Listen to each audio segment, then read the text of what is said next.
लबनान में हिजबुल्लाह एक बार फिर से मजबूत हो रहा है। जी हां, लबनान की मुजाहिदीन की तंजीम हिजबुल्लाह एक बार फिर से अपने आप को मजबूत कर रही है।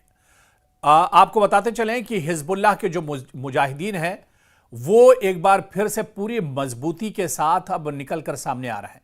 और ये इंकशाफ किसी और ने नहीं किया है, बल्कि अमरीकी अखबार वॉल स्ट्रीट जर्नल ने अपने जराए के हवाले से इंकशाफ किया है कि लबनानी तंजीम हिजबुल्लाह ने अपनी फौजी ताकत को दोबारा मुनज़्ज़म करना और असलहे के ज़खायर को बहाल करना शुरू कर दिया है।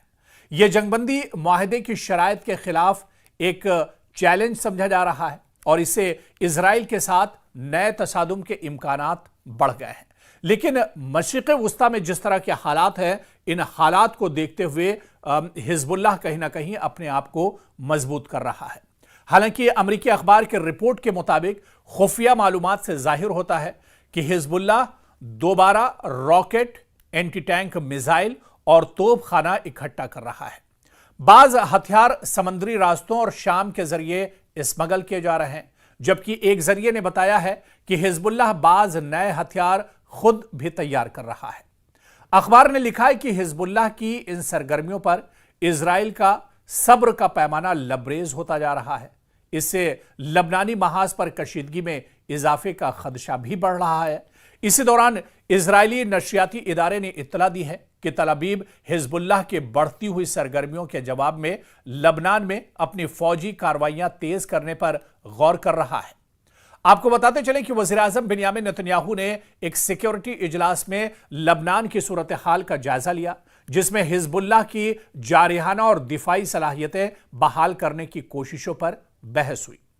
आप देखिए कि इजरायली जराए के मुताबिक हिजबुल्लाह जुज़वी तौर पर अपने अस्करी ढांचे की बहाली में कामयाब हो चुका है, जो मौजूदा सिक्योरिटी मुआहदे की सरीह खिलाफ वर्जी है। ये दरअसल इजराइल का मानना है और ये दरअसल अमेरिका का मानना है, क्योंकि बाज़ ज़राए ने बताया है कि गुज़िश्ता चंद माह में हिजबुल्लाह ने शाम से लबनान के अंदर दर्जनों मुख्तसर फासले तक मार करने वाले रॉकेट स्मगल किए हैं और अपनी क़यादत को असर-ए-नौ मुनज़्ज़म कर रही है।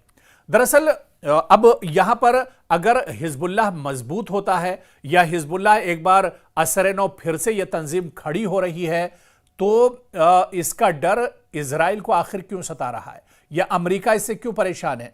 क्योंकि लबनान को या हिजबुल्लाह को अपनी हिफाजत करने का हक एक तरह से हासिल है, लेकिन क्योंकि मशरिक़ वुस्ता में इजराइल की दादागिरी है, पूरे मशरिक़ वुस्ता में दरअसल नाजायज कब्जा इजराइल करना चाहता है। इसी वजह से उसने मगरिबी किनारे पर हमला किया, इसी वजह से उसने गजा को तबाह बर्बाद कर दिया, इसी वजह से उसने ईरान पर हमला किया, इसी वजह से उसने शाम पर हमला किया।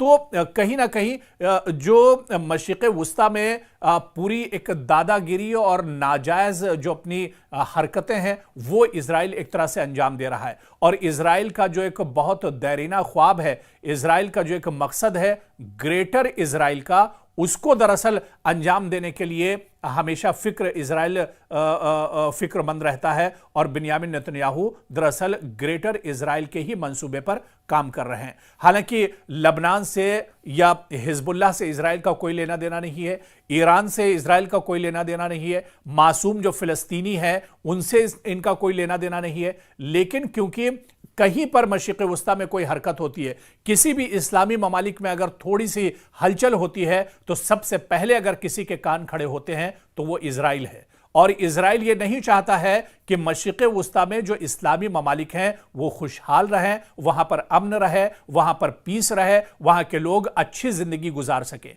और इसी वजह से आप देखिए, कभी ईरान, कभी हिजबुल्लाह, कभी हमास, कभी हुसी और कभी शाम, कभी सीरिया, इस तरह से तमाम ममालिक पर और तमाम इस्लामिक जो कंट्रीज हैं मशरिक़ वुस्ता के, उन पर इजराइल की नज़र एक तरह से बनी रहती है। और जहां पर हालात बेहतर होने लगते हैं, इजराइल एक बार फिर से नापाक हरकत करता है और अचानक इन मुल्कों पर हमले किए जाते हैं। आप देखिए कि लबनान को पूरे तौर से इजराइल ने मशरिक़ वस्ता में तोड़कर रखा है। हमास के चारों तरफ एक तरह से जो पाबंदियां हैं इतनी सख्त करके रखी हुई है कि दायरा तंग कर दिया है। इसके अलावा आप देखिए कि हुसियों के खिलाफ लगातार हमले करता रहता है। ईरान पर अचानक हमला करके ईरान को बहुत बड़ा धक्का देने की इजराइल ने कोशिश की थी, हालांकि ईरान ने इसका मुंहतोड़ जवाब दिया है। तो कहीं ना कहीं जिस तरह के हालात मशरिक़ वस्ता में बने हुए हैं और उसके बाद हिजबुल्लाह अगर अपनी तैयारी कर रहा है, तो अब इजराइल और अमेरिका के एक बार फिर से कान खड़े हो गए कि आखिर अब मशरिक़ वस्ता में लबनान या फिर अब हिजबुल्लाह आखिर करने क्या जा रहे हैं। आप देखिए कि जो खबर निकल कर आई है, इस खबर ने ये जानकारी दी है कि लबनान के अंदर दर्जनों मुख्तसर फासले तक मार करने वाले रॉकेट तैयार किए गए हैं और अपनी क़यादत को असर-ए-नौ हिजबुल्लाह एक तरह से मुनज़्ज़म कर रहा है। दूसरी जानिब लबनानी वज़ीर-ए-आज़म नवाफ सलाम ने कहा है कि मुल्क में असलहा सिर्फ रियासत के हाथ में रहेगा, इससे किसी तरह की कोई परेशानी हमारे पड़ोसियों को नहीं होनी चाहिए। उन्होंने इस मकसद के लिए संजीदा इक़दामात की तस्दीक करते हुए कहा कि यह अमल जारी रहेगा। उनका कहना था कि हम इजरायली जारिहत रोकने के लिए अपनी तमाम तवानाइयां इस्तेमाल कर रहे हैं और बैनुल-अक़वामी निगरानी कमेटी के जरिए इजरायली खिलाफ वर्जियों को रोकने की कोशिश में है। याद रहे कि जुनूबी लबनान में कई हफ्तों से कशीदगी में इजाफा देखा जा रहा है।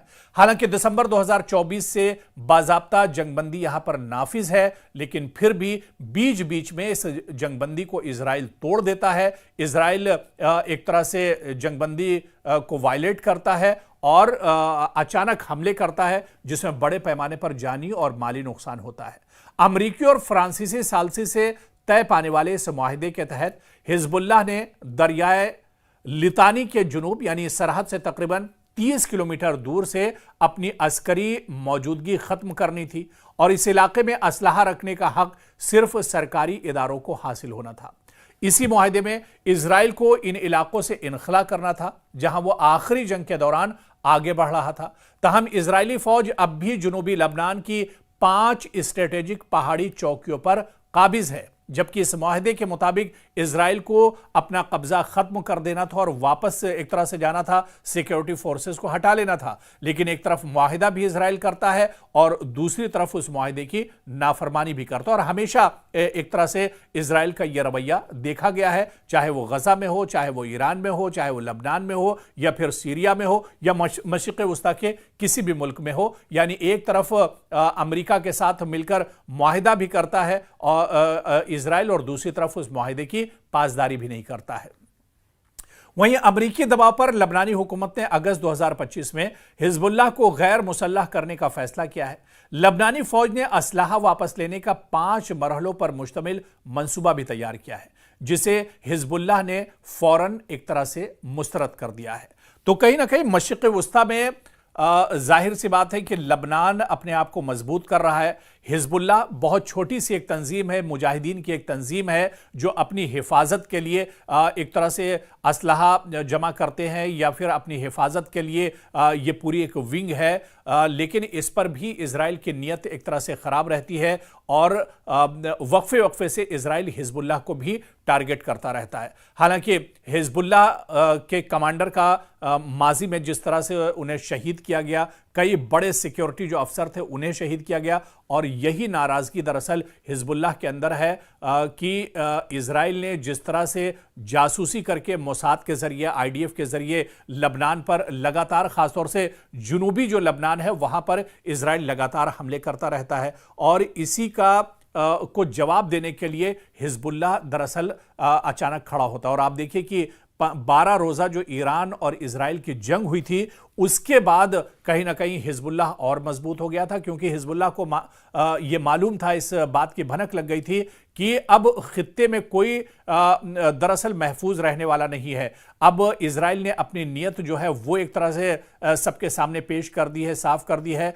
कि इजराइल की जो नीयत है, जो उसका मंसूबा है, वो दरअसल ग्रेटर इजराइल का है और इस ग्रेटर इजराइल के लिए इजराइल कोई भी नापाक हरकत करने के लिए एक तरह से तैयार हो जाएगा। तो ऐसे में हिजबुल्लाह भी अब एक तरह से मजबूत हो रहा है और हिजबुल्लाह अपनी जो अस्करी ताकत है, जो असलहे की ताकत है, उसके जरिए से और ज्यादा मजबूत हो रहा है। यानी यहां पर यह कहा जा सकता है कि आने वाले दिनों में जो एक कशीदगी है, जो तनाव है मशरिक़ वुस्ता में, वो एक इसका दायरा एक तरह से बढ़ सकता है और जंग की सूरत हाल एक बार फिर से मशरिक़ वुस्ता में पैदा हो सकती है।